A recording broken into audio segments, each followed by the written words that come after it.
Be very quick. So let's start the presentation.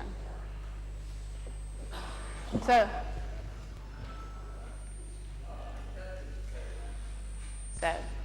first thing first, thank you, Marianne, for many things and for providing the example. I can talk while walking, which is something I prefer, and moving my hands and waving as a hostess of an airplane. So I'm going to talk about critical thinking, emotional education, and giving some examples from the activity of La Malaparte, but very, very quickly. So let's start by saying that I'm really honored to be here, which is a special place, an historical place for the encounter between mind-brain, behavior studies, and education. In 2003, one of the first conferences on mind-brain education was held here, and it gave rise to this fantastic book edited by Elena, Antonio Bartro, and Kurt Fischer. And Elena, following this meeting, brought the news to La Malaparte about the interest of dealing with cognitive science and about this possible revolution of cognitive science that cognitive science can bring into education. Since then, since 2003, the awareness has grown that these sciences, the sciences of the mind, brain, and behavior, can bring several contributions and be powerful allies to education, especially in relationship with the challenges that are produced by our cultural products, by the artifacts, by the novelties, by the inventions we have brought in our lives, including reading, which is a fantastic artifact. And we have indeed invented magnificent cultural developments and also less magnificent ones.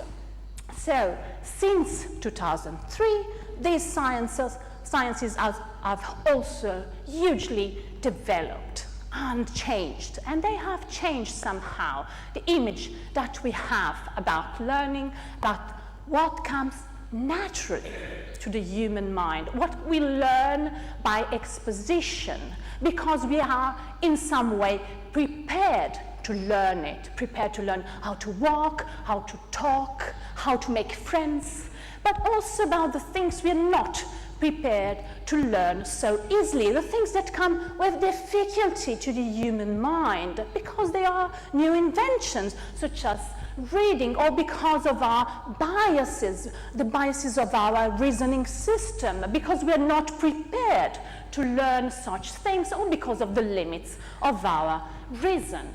More recently, these sciences, thank you, Antonio, and thank you in advance, Sydney. More recently, these sciences have also turned their attention towards the teacher's brain, towards what makes it possible to transmit knowledge, competencies, understanding, values, culture to other minds. And I think that we need to break this code, to break this mystery of what makes us good or less good teachers, in order also to develop technologies that exploit these capacities fully. So what I propose to do very quickly is to discuss very quickly two examples of the preparedness of the human brain, of the child brain to learn, and the limits of this knowledge, to show one example, which is physically here, of an activity which exploits our knowledge of the cognitive science in education, and finally to really wrap up with the framework for a good, healthy collaboration between cognitive science and education. So let's start from the preparedness of the child, the children's, the infant's mind to learn, with two examples which are very close to what we've been discussing for these 2 days. First, the development of social and moral skills. Since the very first moments of their lives, of our lives, we come to the world prepared to give a special place a very special place to other people, to faces which will look longer than any other object, to voices which we are capable of recognizing since birth and even before. We are enabled by a wealth of social skills that make us able to learn from others, slowly help us to develop the capacity of rationally imitating what's important in the actions of other people, even to distinguish in the actions of other people which are the actions that are trying to teach us something, or the actions that are just trying to give us some information which is not that important to learn. And this very, very early, around the first year of life of a child. These skills develop quickly and prepare us before 2 years of age to cooperate with other people, to do things together. And they do not come alone. They come with another set of skills, which are properly moral skills. Very young children have a sense of justice, of what's right and of what's wrong.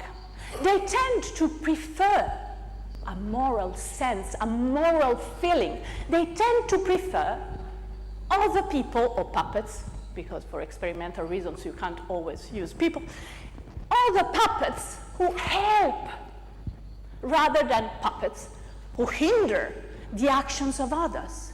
Children, infants, not only look longer to the helper, the good guy, but they do choose him, and they do also choose to reward the good guy and to punish the bad guys. So they have an innate, a natural sense of morality, an ethical sense that guides some of their judgments. They have a natural sense of altruism. They give even what's there, it's theirs. We've lived today a very difficult day, and I'm talking especially for those of us who come from Paris and from France. We've lived horrible news.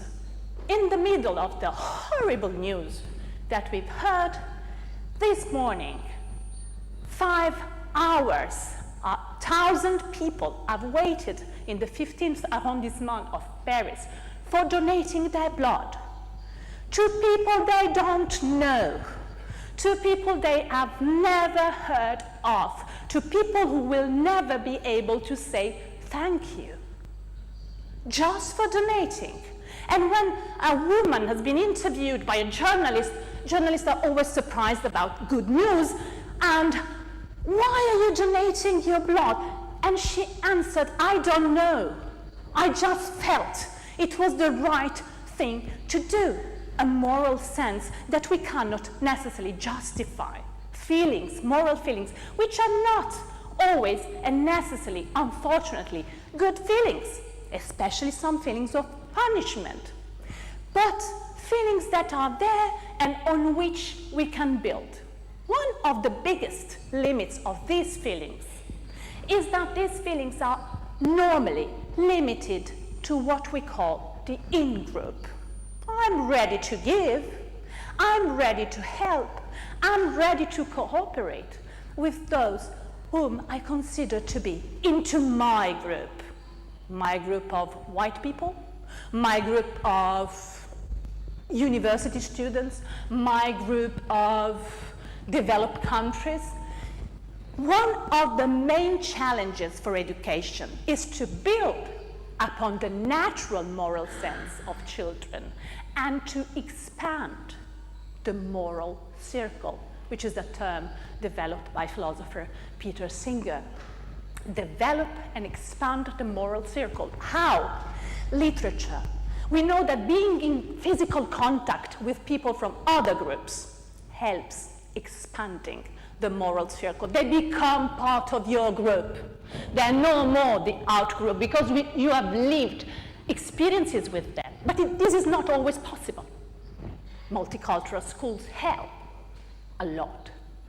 Not always possible, but we have fiction, we have literature, we can get in stories and be interested in the life of other people so different from us and learn that they are in group. Quickly passing to another aspect of our preparedness to learn. The preparedness to learn about nature. As much as they are good anthropologists, children are good natural scientists. They have what they need, they have curiosity, the engine, the first engine for exploring the world. And they also have knowledge embedded in their brain, in the structure of their brain, in the functional architecture of their brain. They have knowledge, preparedness to learn about the natural and biological world. Since the very first months of their life, they do not treat the biological world as they treat the physical world. They apply different norms. They do expect different behavior from an animate organism and an object. They project an inner life into animals, and we have data starting from 18 months of life. So they have a complex view of what is the biological world and a preparedness to learn more starting from this basis. They also use taxonomies which are quite close, without ever having been exposed to scientific education, which are quite close to the kind of taxonomies that have been developed by science, by official science. Great! We should use this kind of innate, natural preparedness to learn, but we should also be prepared to correct and fight certain aspects of this naive folk biology, because folk biology is not the real science. It's not the science we try to teach in school, and sometimes folk biology itself makes it difficult to understand evolution, for instance, without teleology or other aspects of the natural world. It prepares and it hinders, and we should take it into serious account.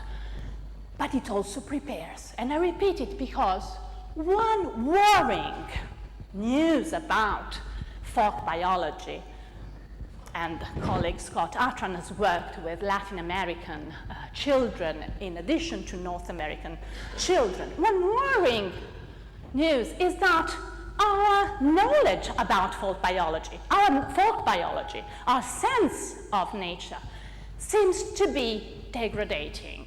We, just for doing an example, college students in the US tend not to classify the world of living organisms into birch trees and frogs and sparrows, but into birds, trees, shallow categories, because they don't know about nature. And we also know, thanks to this kind of studies, that cultural expositions changes and modifies this folk biology, that some children, such as Menominee Indians, develop more early, more spontaneously, an ecological view of connectedness between different aspects of nature. When they go to school, to traditional American school, they are the best in science. But very soon, science becomes terribly hard and difficult for them, because science becomes far from the spontaneous way of seeing nature as something living, something connected. So the lesson we can learn from these studies on cognitive anthropology of folk biology is, first, we need experience and contact with nature in order to develop this spontaneous contact, understanding of nature. Second, culture counts. We cannot, and we've heard it many times, we cannot teach in the same way across cultures. The starting point is different, the tools must be different.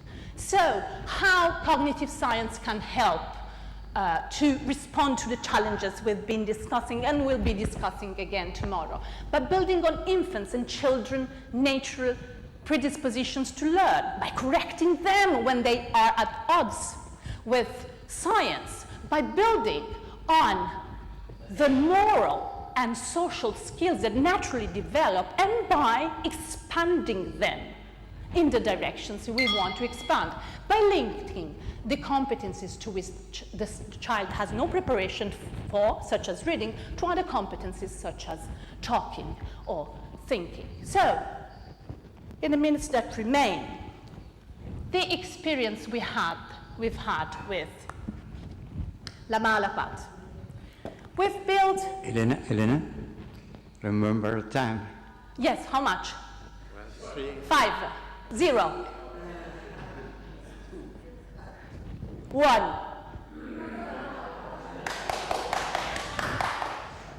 One, come on, 1.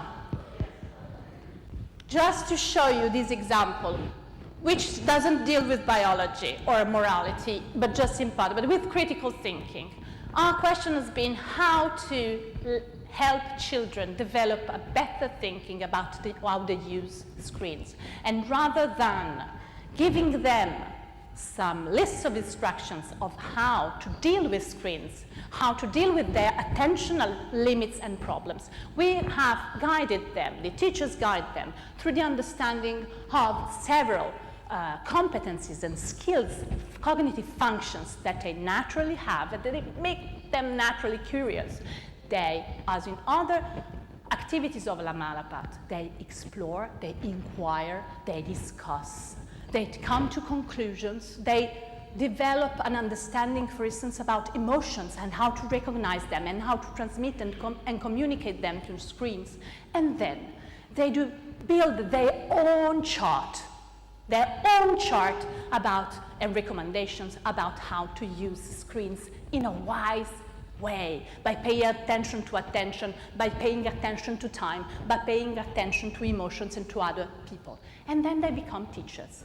And they transmit their knowledge, and they transmit their wisdom to their families, to their territory, to other children by creating expositions. So I hope that I have given you very quickly an image of the things cognitive science can do for us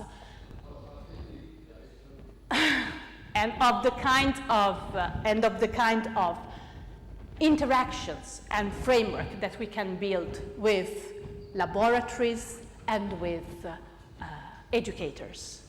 Thank you, Elena. Thank you.